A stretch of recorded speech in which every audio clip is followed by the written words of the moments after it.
My mouth said yes before I'd finished hearing the question. Priya was still talking. Something about the Saturday shift. Something. About how she'd already asked everyone else. And I heard myself say, "Course, don't worry about it," while she was still mid-sentence. I hadn't decided anything.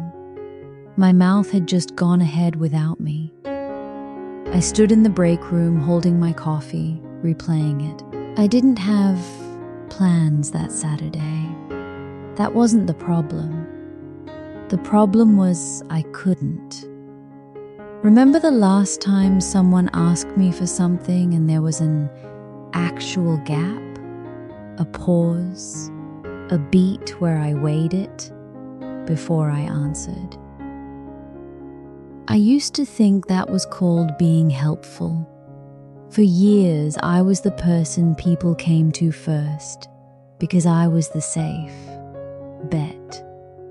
The one who wouldn't make it complicated, wouldn't ask follow-up questions, wouldn't make the asker feel bad for asking. I was proud of that, honestly. It felt like a skill, reliable, easy to work with.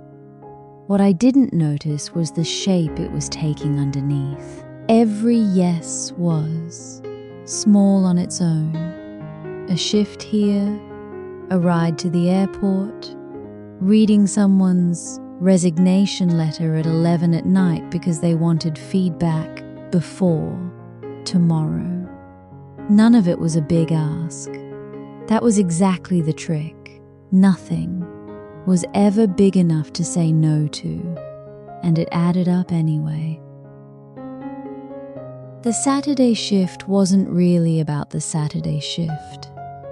I went home that night and sat at my kitchen table with a notebook, doing something I'd never done before, writing down every yes I'd said that month. It took longer than I expected, 14 of them. 14 times. I'd agreed to something in the same half second I heard it, before any part of me had actually checked in. Boundaries, I'd always assumed, were about the big, dramatic no. Walking away from a relationship, cutting off a toxic friend. Nobody tells you that most boundary failures are this small and this frequent. 14 tiny surrenders in 30 days, and not one of them felt like a decision while it was happening. I tried the obvious fix first, and it didn't work.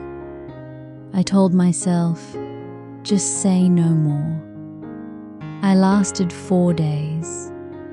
On the 5th, my sister called asking if I could watch her dog for the weekend, and the old yes was out of my mouth before the new rule even had time to show up.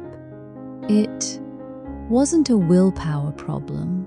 The yes wasn't a choice I was making badly. It was a reflex that fired faster than any decision could. That was the part that actually scared me. If it wasn't a choice, no amount of trying harder was going to fix it. I needed something that worked at the speed of a reflex, not the speed of a resolution. What worked was absurdly small. A therapist I saw twice, years ago, had told me one line I'd never used. Let me check my calendar and get back to you. Not a no.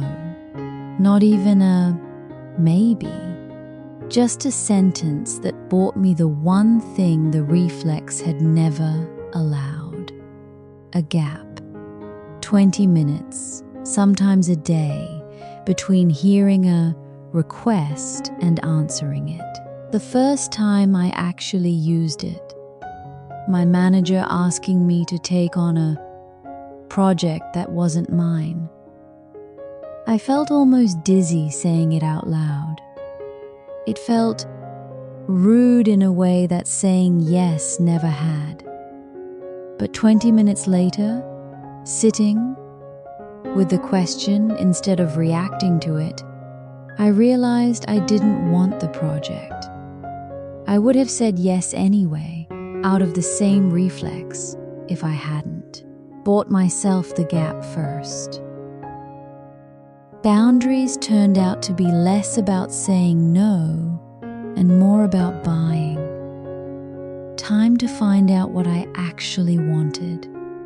I started using the line everywhere, not to refuse things, but to interrupt the reflex long enough to actually have an opinion. Some requests I still said yes to, but it was a different yes. It had a gap.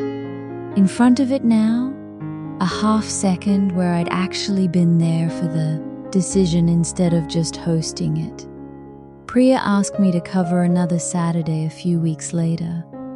I told her I'd check my calendar and let her know. She laughed and said that was new. It was. I said no to that one.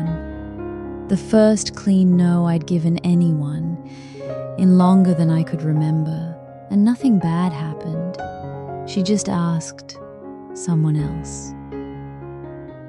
If you can't remember the last time you paused before saying yes, this is the boundary to start with. Not a bigger no, just a gap. The next time someone asks you for something and you feel the old yes already rising in your throat, try saying this instead. Let me check and get back to you. Say it even if you already know your answer, especially then. Boundaries don't start with the courage to refuse. They start with the pause that makes refusing possible at all. That's the whole habit. One sentence said before the reflex every time. Sister Channel, Gentle Rivers, meditations on the same emotional territory.